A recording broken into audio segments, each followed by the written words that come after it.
नमस्कार, मैं हूं नगमा। आप देख रहे हैं इंडियाज़ वर्ल्ड और मेरे साथ हैं Sanjay Joshi, observer research foundation के चेयरमैन।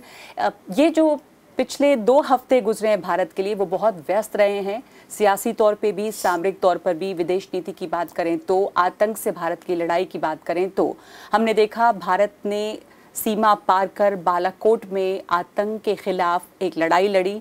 इसके अलावा पुलवामा में आतंकी हमला हुआ। भारत ने अंतर्राष्ट्रीय स्तर पर आतंक के खिलाफ अपनी लड़ाई को एक और पायदान ऊपर चढ़ाया और इन तमाम चीज़ों के बीच भारत में चुनाव हो रहे हैं, आम चुनाव। तो घूम फिर के सब बातें जो हैं इस चुनाव पर भी असर डालती हैं।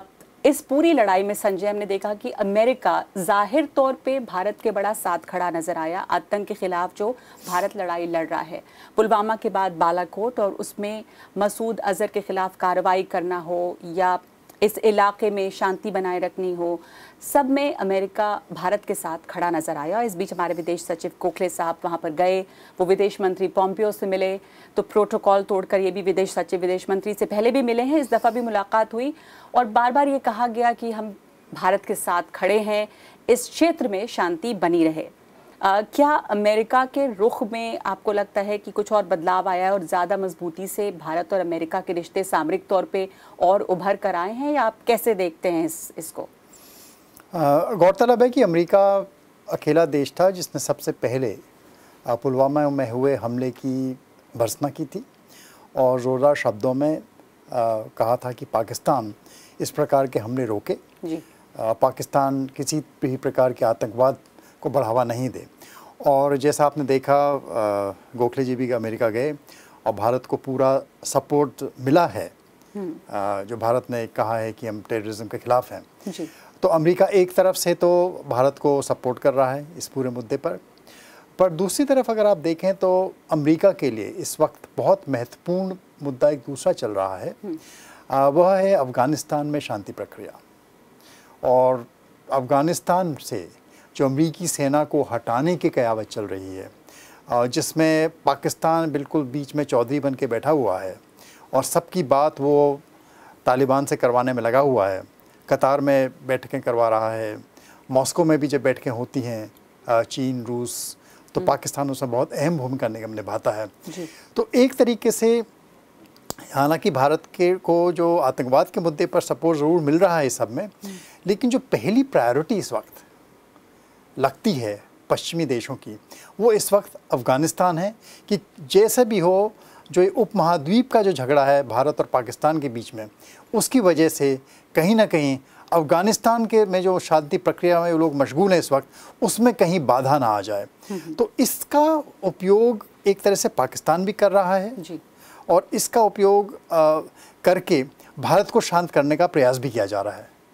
तो ऐसे में क्या आप ये भी कह रहे हैं कि पाकिस्तान की जो अहमियत इन तमाम देशों के लिए, पश्चिमी देशों के लिए, चाहे वो चीन हो, अमेरिका हो, उसकी अहमियत और ज़्यादा बढ़ी है और पाकिस्तान बखूबी इस्तेमाल करता है अपनी स्थिति को और वो ब्लैकमेल की भी कोशिश करता है कि अगर आप हम पर ज़्यादा दबाव डालते हैं तो हम शांति प्रक्रिया जो अफ़गानिस्तान की है उसको हम आगे नहीं बढ़ने देंगे या उसमें हम रोड अटकाएंगे? देखिए, पाकिस्तान ने, अगर आप घटनाक्रम को देखें, जब ट्रंप आए थे तब उन्होंने काफ़ी ज़ोरदार शब्दों में पाकिस्तान के ख़िलाफ़ बोलना शुरू किया था जी। और ये भी कहना शुरू किया था कि भारत से उनकी जो नज़दीकियां हैं वो डेफिनेटली बढ़ती जाएंगी, क्योंकि पाकिस्तान किसी भी मायने में भरोसेमंद पार्टनर नहीं हो सकता आतंकवाद के ख़िलाफ़ लड़ाई में।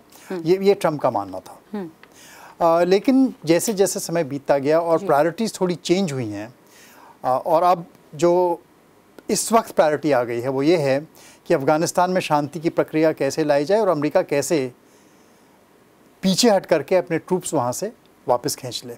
तो ऐसे में आज सब ये कयावत काफ़ी समय से चल रही थी कि तालिबान से बात करके, तालिबान जो आज तक पहले उसके ऊपर आरोप लगा था 2001 में कि उसने अलकायदा को सपोर्ट किया, अलकायदा के लोगों को छुपाया, जिसकी वजह से पूरा वॉर ऑन टेरर तालिबान के ख़िलाफ़ लॉन्च किया गया अफ़गानिस्तान में, और पाकिस्तान इसकी एक अहम कड़ी बन गया इस वॉर ऑन टेरर की।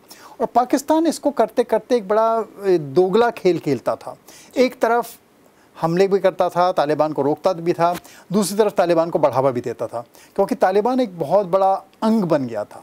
उसकी जो विदेश नीति थी उसका एक बहुत बड़ा अंग बन चुका था सोवियत इन्वेजन के समय से, और इसको चला करके वो किसी तरह से जो उसकी अपनी समस्याएं हैं डूरन लाइन को लेकर के, जो पश्तूनिस्तान का पूरी समस्या थी, उस पर वो कोशिश में लगा रहा कि कैसे ना कैसे एक अफ़गान नेशनलिज्म को एक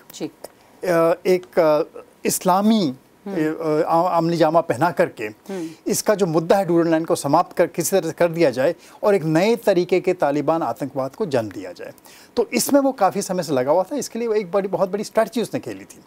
तो वो अभी भी उसकी चल रही है। और देखिए ये भाग्य की बात है कि आज फिर हम उसी मोड़ पर आ गए हैं जहां पाकिस्तान ये मानता है कि अगर अफ़गानिस्तान में शांति लानी है तो तालिबान को आगे रखना बहुत ज़रूरी है।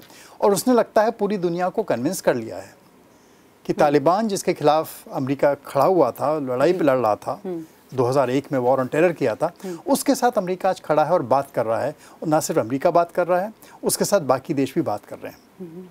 तो ये एक खेल जो अफ़गानिस्तान में चल रहा है, इसका बहुत बड़ा संबंध है जो आप ये घटनाक्रम देख रहे हैं। जी, जो तालिबान के खिलाफ लड़ाई अमेरिका ने शुरू की थी, जिसकी आपने बात अभी की, और जिस तरह टेरर को 2001 के बाद में परिभाषित किया गया था, आतंक की वो परिभाषा भी क्या बदली हुई दिखती है। मैं इसलिए ये सवाल पूछ रही हूँ क्योंकि अमेरिका जाहिर तौर पे कम से कम बहुत भारत के साथ आतंक के खिलाफ लड़ाई में दिखाई दिया।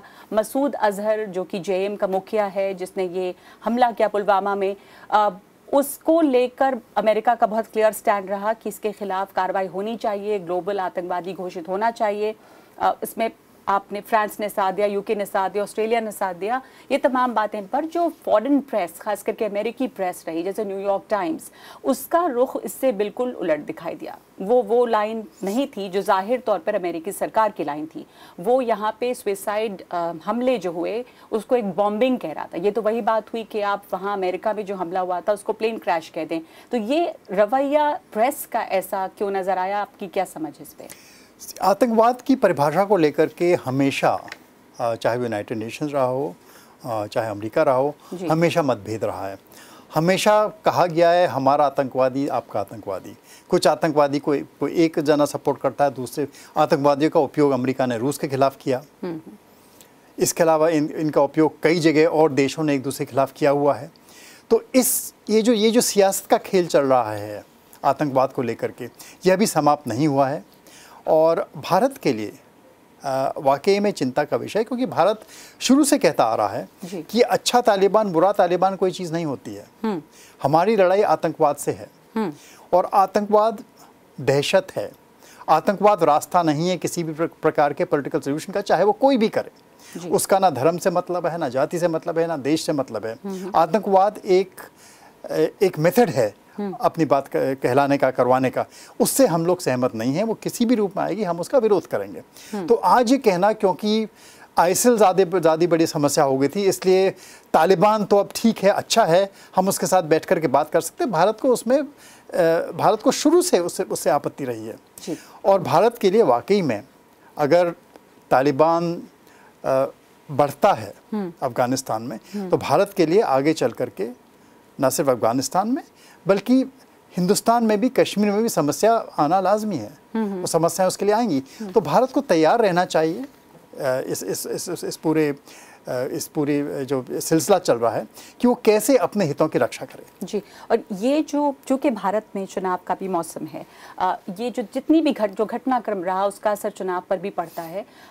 आतंक का चाहे मसला हो, किस तरह हम आतंक से लड़ाई लड़ रहे हैं, हमारी विदेश नीति क्या होनी चाहिए, आतंक पर क्या हमारी एकजुट कोई नीति भी है अक्रॉस पॉलिटिकल पार्टीज, ये तमाम चीज़ें असर डालती हैं। पर चूंकि ये मुद्दा भी जो है अपनी अपनी पॉलिटिकल लाइन को आगे बढ़ाने के लिए इस्तेमाल होगा अलग अलग पार्टियों से, तो ये जो हमारा मुख्य एम होना चाहिए, क्या हम वहाँ से उसको छोड़ रहे हैं, वहाँ से भटक रहे हैं? देखिए, भारत में कभी भी विदेश नीति चुनाव का बहुत अहम हिस्सा नहीं रही है। जब हम वृहद विदेश नीति की बात करते हैं, पाकिस्तान की जहाँ तक समस्या है, पाकिस्तान भारत की विदेश नीति नहीं है, घरेलू समस्या। पाकिस्तान तो भारत की घरेलू समस्या है।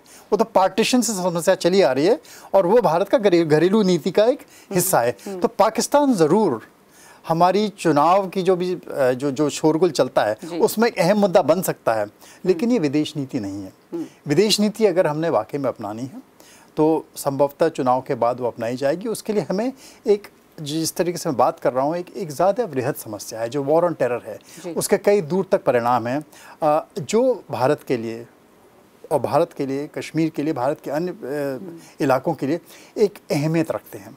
तो उसमें कोई ना कोई नीति हमें अवश्य खुल करके सामने लानी पड़ेगी। और वो नीति जो हमारी है वो स्पष्ट है कि हम किसी भी प्रकार के आतंकवाद के खिलाफ हैं, चाहे वो कहीं से भी पनपे, उसका किसी धर्म से, किसी समुदाय से या किसी भी कह करके किसी देश से मतलब नहीं है। मसूद अजहर जो जेएम का मुखिया है, उसको लेकर बहुत ज़्यादा भारत ने कोशिश की अंतर्राष्ट्रीय स्तर पर कि उसे ग्लोबल आतंकवादी घोषित किया जाए। अमेरिका का साथ मिला, यूके का साथ मिला, फ्रांस का साथ मिला, पर चीन हमेशा से इसमें रोड़ा अटकाता रहा। और इस बार भी चीन का रवैया कुछ इसी तरह का रहा कि आखिर तक सस्पेंस उसने बना कर रखा।